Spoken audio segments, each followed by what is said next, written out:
He is a musician, music educator, composer, and the host of the podcast Someone You Should Know on YouTube. Michael Metz is next on OTP.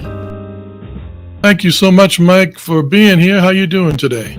Hey, I'm doing very well. Thank you for having me on the program, Mark. I appreciate that. I'm glad to be here.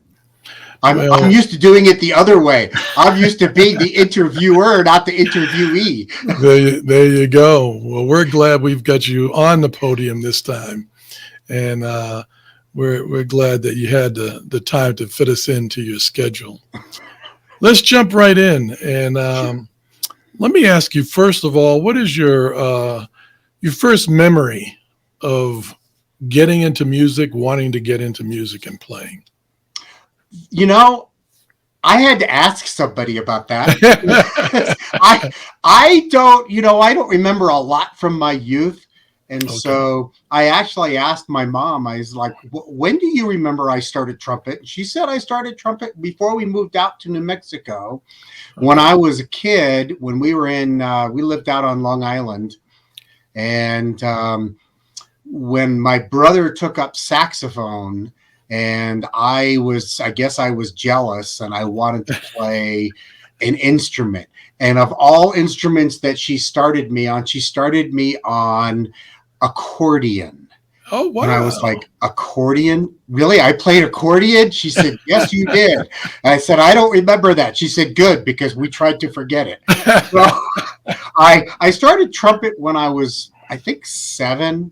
Okay. I think I was 7. And then we moved out here to New Mexico. So I would have to answer your question with my first remembering of playing music is out here in New Mexico. But my mom said I started it when we were in New York.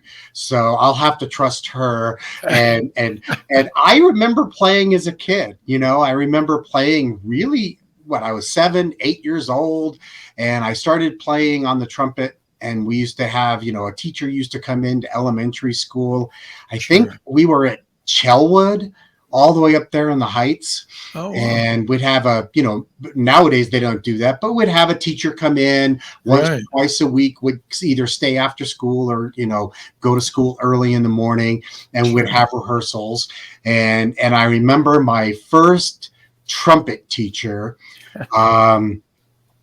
who, why am I drawing a blank? Gosh, it'll come back. I understand. It will come back. Yeah. Of course, because you know him as well as I do. Well, it'll pop in soon. You were at Chelwood. I was at Chelwood Elementary many years ago. Yeah. Many years ago. And then we moved around, and then I ended up all the way over at Cibola High School, and I went to school over at Cibola. Graduated from Cibola High School. What middle school did you go to? Taylor Middle School, all the way down there in the valley.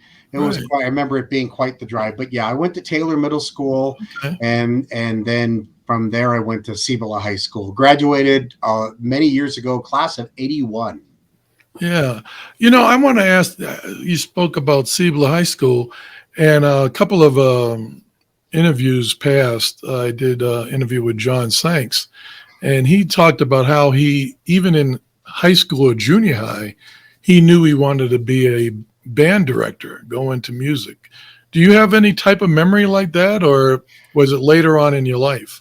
No. When I was in high school, I really, really wanted to be I wanted to be a professional musician. I wanted to be a band director. I really wanted to do that. I enjoyed it. I had fun. I enjoyed my experiences. So I thought, well, why wouldn't I want to do that? And that was what I went to school to be. I mean, I went to school at Adams State, what is now university, but at the time I went to school at Adams State College. And, that was my goal, to be an educator.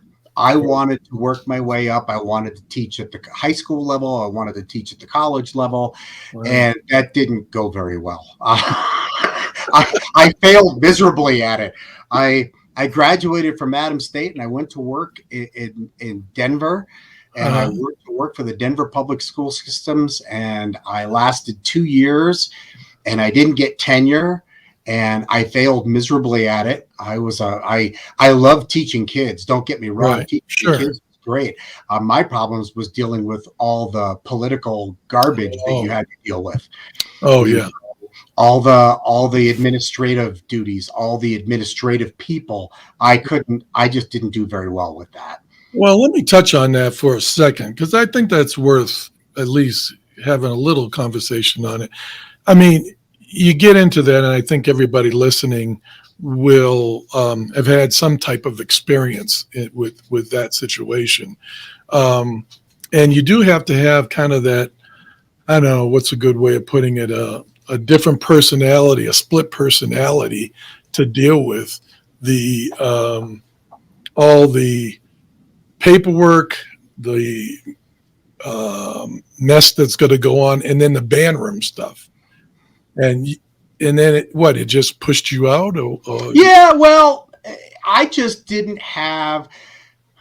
It was my first job. I was 21 years old. Yeah. I had no experience, and I walked into a position where I was an assistant band director, and I just did not.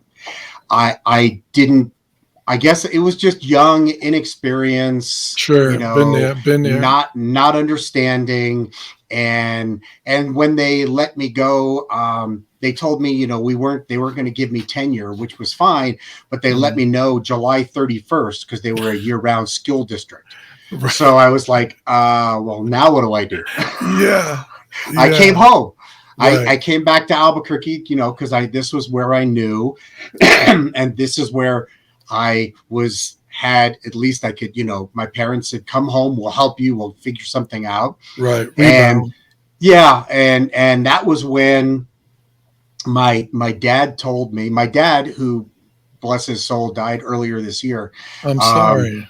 Oh, no, thank you. My dad and I got along very well. And he told me, he said, what are you going to do now? And I said, I don't know. And he was an air traffic controller. And he said, take the test. And I said, I don't want to be an air traffic controller, Dad. He said, do you have anything else better to do?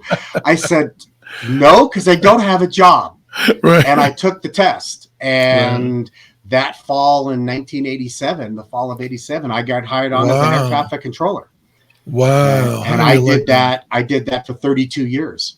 Now, when that came about, and let me back up for a minute, though. Sure. You talk about coming back, and also you took me in a memory of when I first started teaching also, and not having the confidence in myself, whether I was going to do a good job, yada, yada, yada.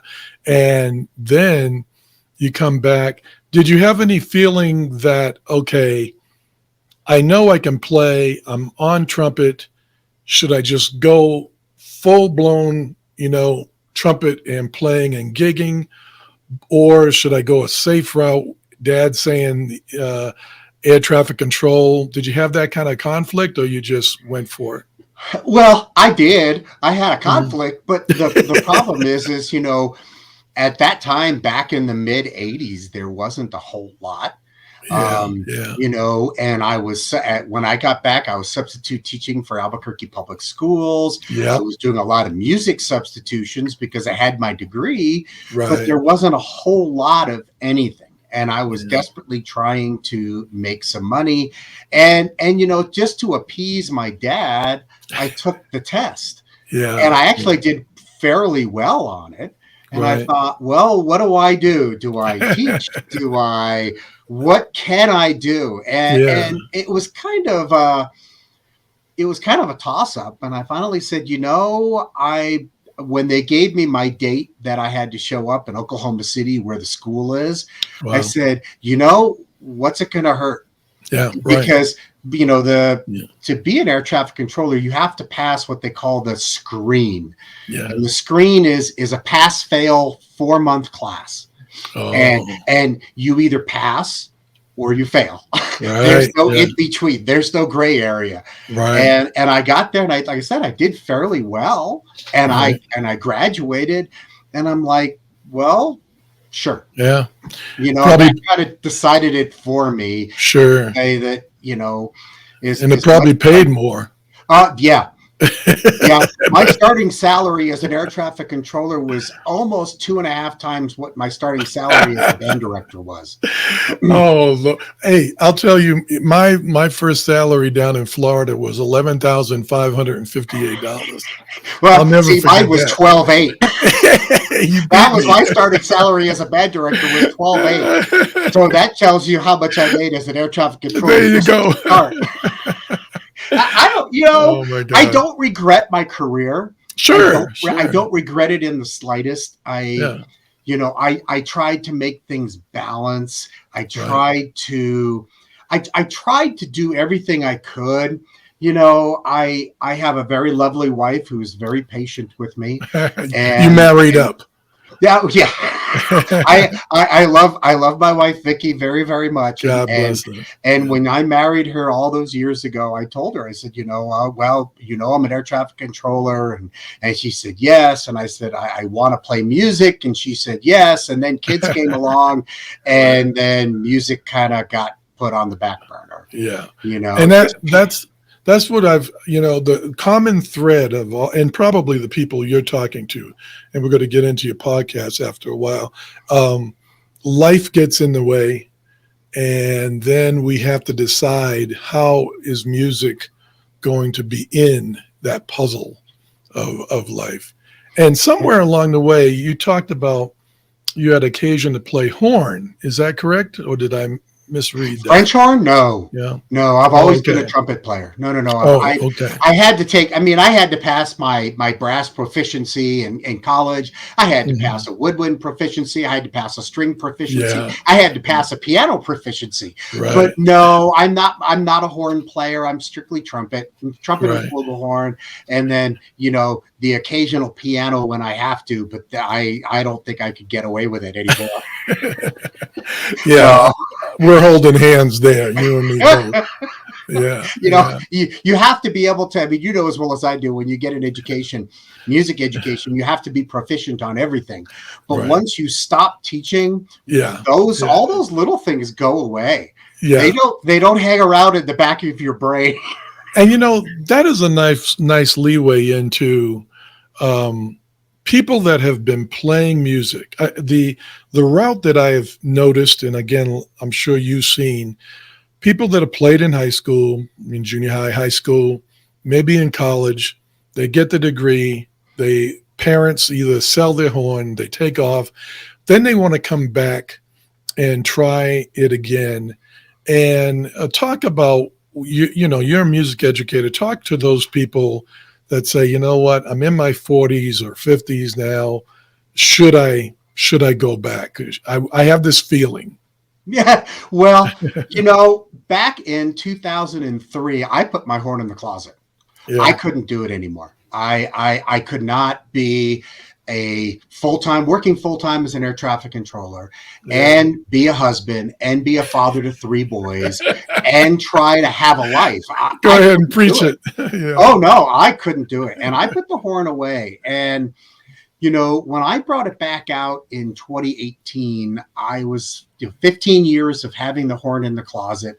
Right. And I said, I can do this.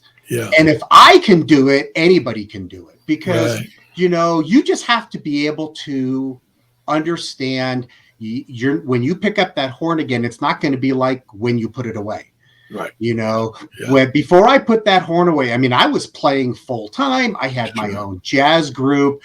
Right. I was sitting in with all these places. I was working. I was a musician full time and an air traffic controller full time. And then, like I said, life got in the way. Yeah. And when I decided to pull that horn out in 2018, I sat down and I had a long conversation with my wife, and I said, look, I'm retiring in 2 years. Yeah. I want to be able to play. And she said, that's fine. I will support you in that. And then I sat down and I looked at kind of where I'm at and what I was going to go for. And I said, I can do this. Right. And then I just came up with a plan, and I tried not to push myself too far. And I will tell everybody, if you haven't played for all those there's go buy a horn. Right. there's a YouTube, not a YouTube, there's a Facebook page called Trump. Oh, I'll pull it up here because I will mess it up. But it's a Facebook group. Hang on. Okay, it's tips for trumpeters 50 and beyond. Oh, cool. And it talks to all these people who have put the horns away and want to come back. Right. And everybody gives each other, good ideas, and they give each other, here's where to start, here's what to do. Now, I can't speak from a woodwind point of view, but I know from a brass player's point of view, if you don't take care, if you don't build the lips slowly, you're going to rip those muscles to shreds. And so you have to go slow, and that's, I kind of took tips from them, and I kind of went back through and looked through all my materials that I still had, and I said, how can I do this? And I just went slow, and slowly but surely, I brought back all the strength that I had before. Yeah, I wrote a little note here as you were talking. I'm on the woodwind side, I play sax, and so when you come back as a brass player, we have the luxury of having a reed. Now, that's a whole nother topic in itself. But as we've talked to our own students before, your body part is the part that vibrates. That is the reed. This is the reed. Right. And if you blow out a reed, if you blow out a reed, you could throw a reed away and you could put on a new reed. If you blow out with your lips, you've got problems. Yeah. And so, anybody, all I could just tell from a brass perspective, you just got to go slow and easy. I played long tones. I did lip slurs. I did strength exercises.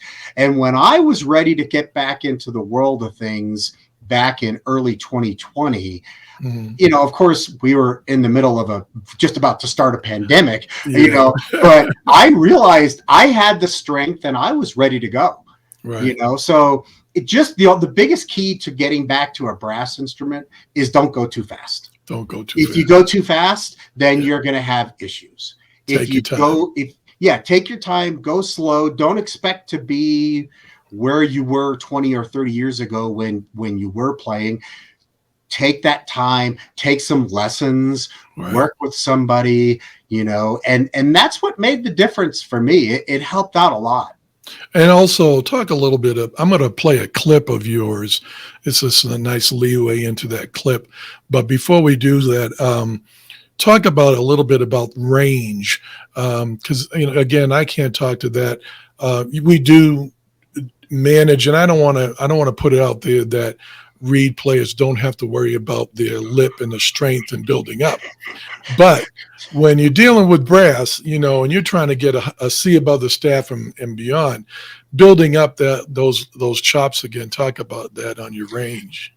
Well, time, patience, one of the musicians that it sounds kind of funny because I want to make sure I get the information correct, because when I first started, I got to go back.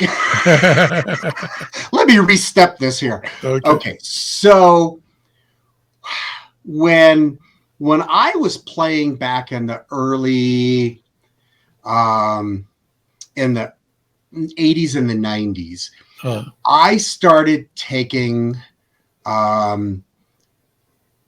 correspondence courses with a trumpet player by the name of Bill Nevitt. And now this is long before the internet was very, very popular, before we could do all of this like you and I are doing. Right. And so I would send Bill a cassette of lesson plans that he had me record for him.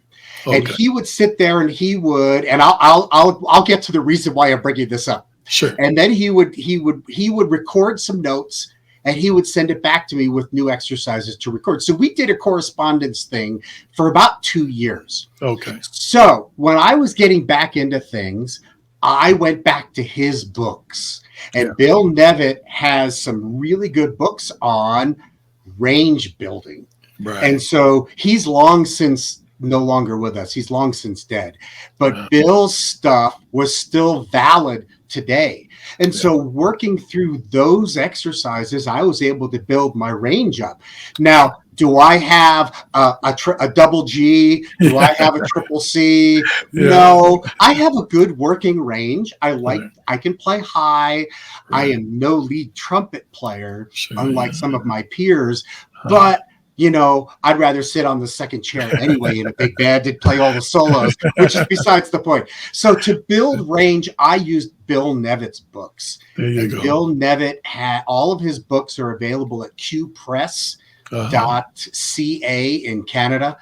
And Q Press has, I bought all of his books, the ones that I didn't already have, and I went through them slowly but surely, and they're boring. But I tell you what, they sure helped my range. And I still go through them today. Absolutely. I still take them, and he has you play these exercises for like a week at a time. Right. And it just builds strength, and it builds these muscles here. Right. And then I had the honor of taking some lessons from Bobby Shu. And his methods helped me breathe a little better. He helped me understand how my breathing process is. And by this supporting this made all the difference in the world. Absolutely.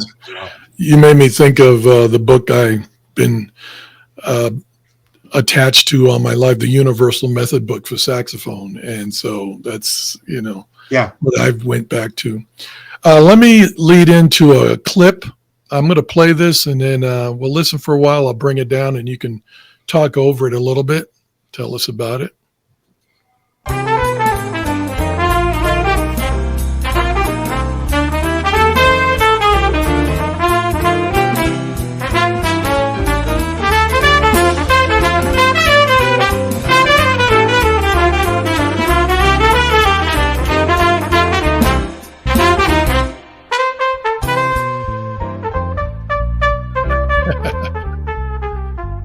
Oh, that is nice.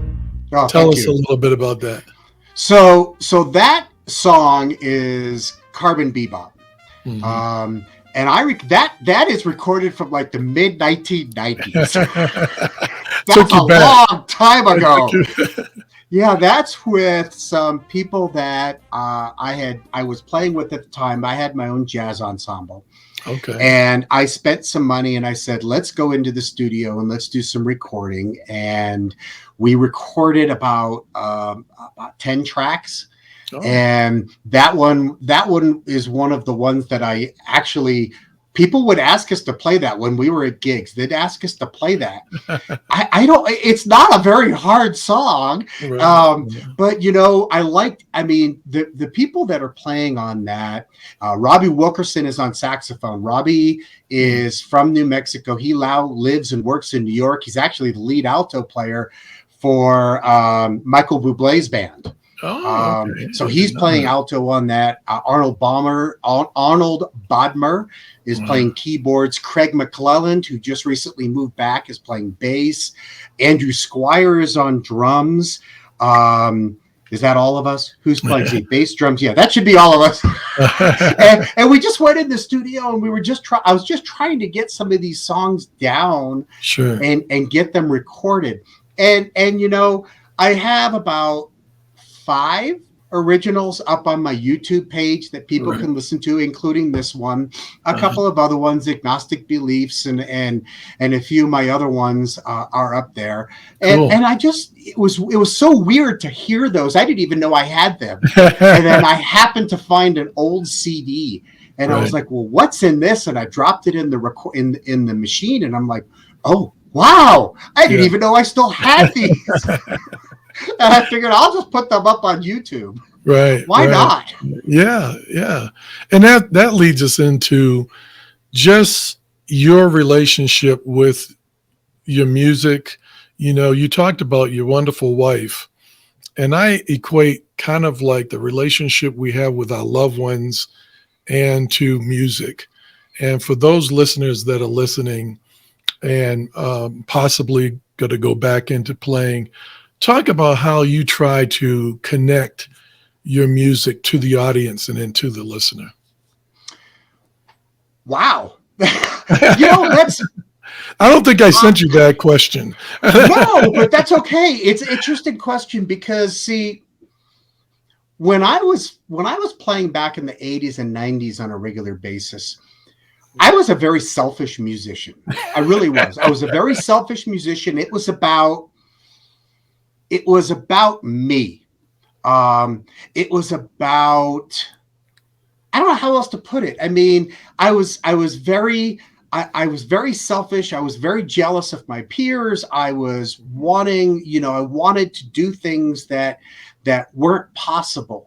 Was it the competition? Was it a competition? Yeah, it was just, I wasn't worried too much about the audience. I was worried about the things that were happening on stage. And then I learned that you have to connect to the audience for things to happen better on stage. Does that make sense? Yeah, absolutely. Go ahead. Okay. So as I started coming back into music and I started doing more music now since, 2019, 2020, right. I've learned that the audience, you are playing for an audience.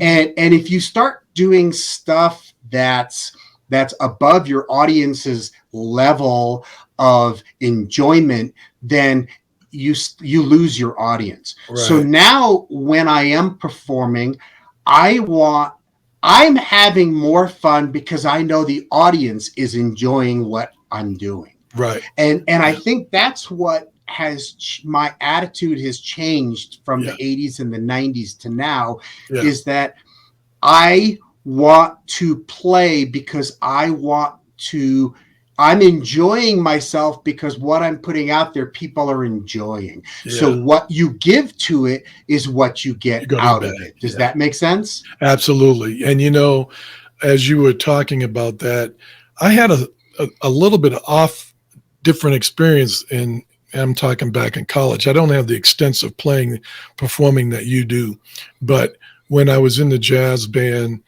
I felt self-conscious of when I was taking a solo and worried about what they out there was thinking, were they thinking about my playing. And it wasn't until, I don't know if I should say this on air, that I had a couple of Black Russians drinks that that sort of let me go, But then as you get older, it becomes a relationship. Like a thread to the audience and the listener and you as you're playing, Right. It does. It really does. And I have learned to try to connect with the audience. And I notice that, like, when I go to jam sessions and I'm playing, I used to have to close my eyes when I played, and I would be like intently listening to what's going on around me, which I still do. Right. But now my eyes are open and I'm looking out into the audience and I'm looking, are they enjoying it? Yeah. If they're not enjoying it, I better change what I play. If I start to go out for some reason, if I start to take it out of the chord structure, and all of a sudden I'm starting to lose my audience, I'll make sure I bring it back in. And there are times I don't see my audience, but I am trying to. I enjoy my playing so much more now than I ever have in the past. Right. And I don't know what it is. I don't know what the difference is now, except that I try to smile more. I try to enjoy my music more. Sure. I try to play in a way that people enjoy listening to what I'm playing. And if I see them bopping their heads and I see them enjoying, or I get the occasional, wow, that's cool. Yeah. It goes back out through me back to the audience. Right. I'm not sure if I answered your question or not. No. But... You know what? It's and I love it what you're saying, because it's a conversation like you and I are having right now. What you're saying, I'm hearing, I'm reacting. We're being human, and the difference is when you're playing is that we're not using, the words, the lyrics as instrumentalists. And so I totally get what you're saying there. Right. And it's no different than when I'm playing in a big band, or I'm playing with a jam session or a solo group, or if I'm playing in the Albuquerque concert band, or even when I'm playing with the Philharmonic, the Albuquerque Philharmonic. I am trying to smile more. I'm trying to enjoy what I'm doing, because you know what? That's what I'm supposed. If I'm enjoying it, I know somebody else is going to enjoy listening to it. Absolutely. And that to me makes a big difference. Well, you sort of nailed my last question of talking to those listeners that may want to pick up their horn again, take it slow, get into a private teacher. You also have a wonderful YouTube channel going. Plug that for us. Tell us what it's about. Well, I also interview musicians. All my stuff is on YouTube, and you can always do a search. You go onto YouTube and you can look up Michael Metz. You could also do a search for Someone You Should Know. I have a YouTube channel where when I started it back in September of 21, I was trying to do more of a musician, here's from a trumpet player's point of view. And I kind of picked up on the idea that there were so many musicians in New Mexico that aren't known. People don't know who these are. And there's a lot of musicians that live here that people don't realize live here. Recording artists, national recording artists. Sure. I mean, people like Doug Lawrence, people like Christine Fossen, people like Adolfo Acosta, who is by the trumpet player for Tower of Power. Yeah. There are all these guys that live here that I thought, well, do people really even know that they're here?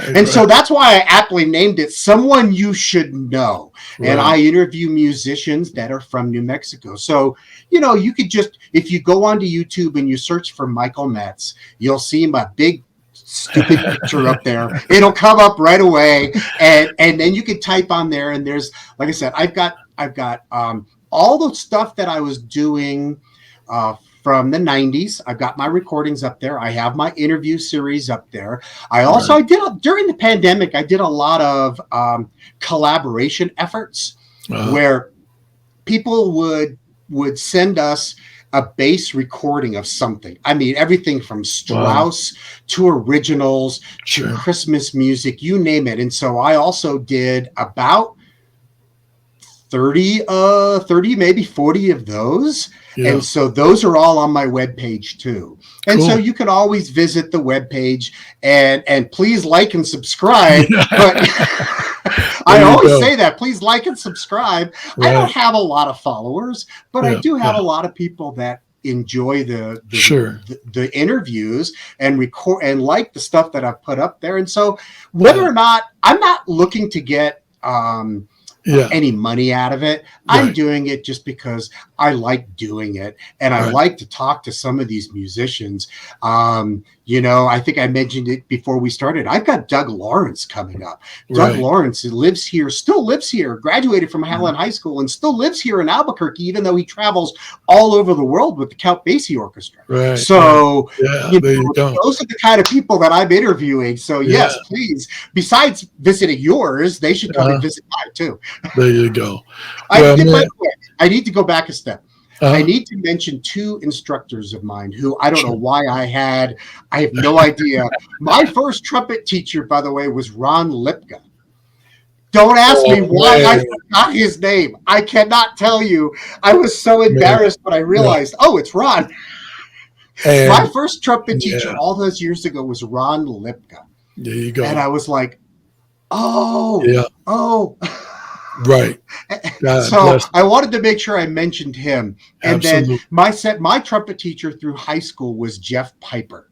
People may not know who Jeff Piper is, but Jeff Piper has been around forever. Absolutely. And he was the trumpet. I interviewed him on my channel. He was the trumpet instructor at UNM for decades. Absolutely. And I was like, don't ask me why I forgot Rod's name. I am so embarrassed about it. No, we have been there. We went over to play. Now this this show will drop later in 23. And we just went over to sing Christmas songs to Ron, and he's still rehabbing. So our love and prayers are with him for sure. Yeah. So well, if you could get him on your show, I suggest you do, because I've been trying for the last, I haven't tried at all when he was ill, when he broke his hip and everything. But leading up to that, I had tried for 6 months to get him on my show. Yeah. He's one of the first persons I contacted, and I couldn't get him to do it. So hopefully you'll get him on the show, because someone needs to talk to him. I did get him on a previous podcast I did with Albuquerque Public Schools. Okay. Fine Arts, the APS Open Book podcast, and we did a 2-hour. Oh, good. It went a little bit long. That's okay. He's got so many great stories. God, he has so many great stories, and I am so looking forward to going back over there and playing duets with him. So, which was besides the point. I didn't mean to get off topic. Anyway, what was your question? You said you had one more question. Well, that was right on. We needed to get that taken care of. And so let's close off with talk to the listeners. Anything you want to put out there for listeners that really, and that want to come back, have the anxiety. I may be older in my life. I'm thinking about a friend of mine that I've spoken to recently. He took out his trumpet. Not too sure. What do you think? What do you tell these people? Don't give up. Just do it. Really. And it's, the hard part is you're talking two different worlds. Yeah. So you've got the people who make their livelihood from being a musician. Right. And there are plenty of those guys out there. I know Dr. John Marciando. I know Bryn. Yeah. I know Leaf. I know Addison. I know all these guys who make a living from playing their horn.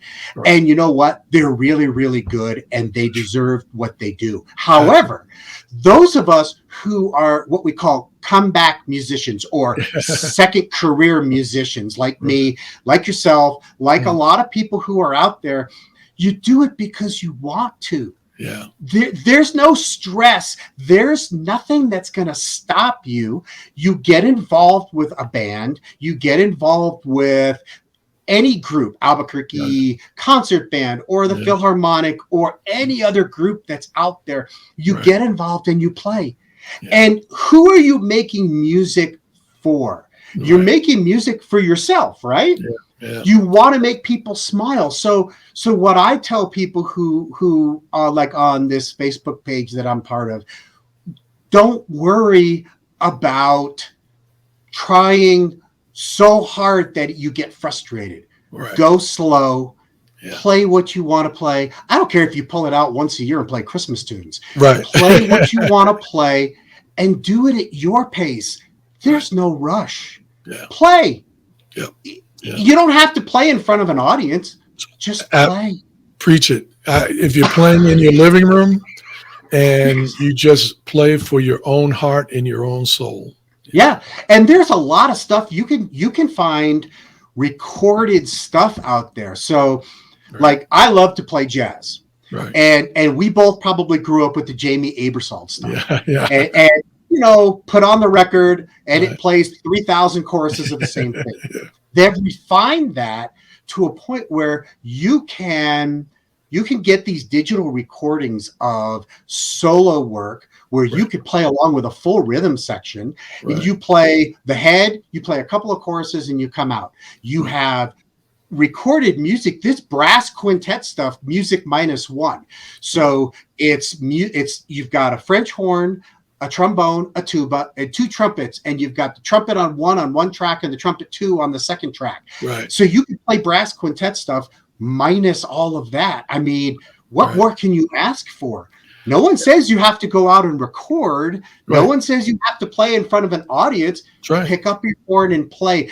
The technology is out there that allows you to play without having to go and be a musician in front of an audience. So the anxiety part is gone. Yeah. Just relive your moments when you were in high school or when you were in college, when you were playing, and have fun. That's all I want to do. I had an instance the other day where I kind of had reflective moment when I was walking my dog, and I was like, why aren't I getting some of these gigs? Right. Well, I'm competing with people who are making a living for it. Sure. I get that. But the other thing is I'm thankful for what I do have. Right. I play with a lot of groups. Heck, I played with Roadrunner Brass. I played with the Albuquerque Philharmonic. I play with the concert band. I play in the Jazz Workshop big band. I play in pit orchestras. I do all this stuff. Why am I worried about what other people are playing? Am I having fun? Yes. Right. Then I'm doing what I wanted to do. I'm accomplishing my goal. I'm having fun. That to me is the whole purpose of me doing this is I just want to have fun and I want to play.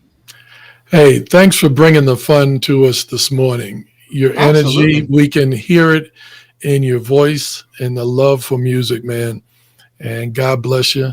And again, my condolences for your dad, and keep listening to your wife. If she doesn't kill me first. And we really appreciate it.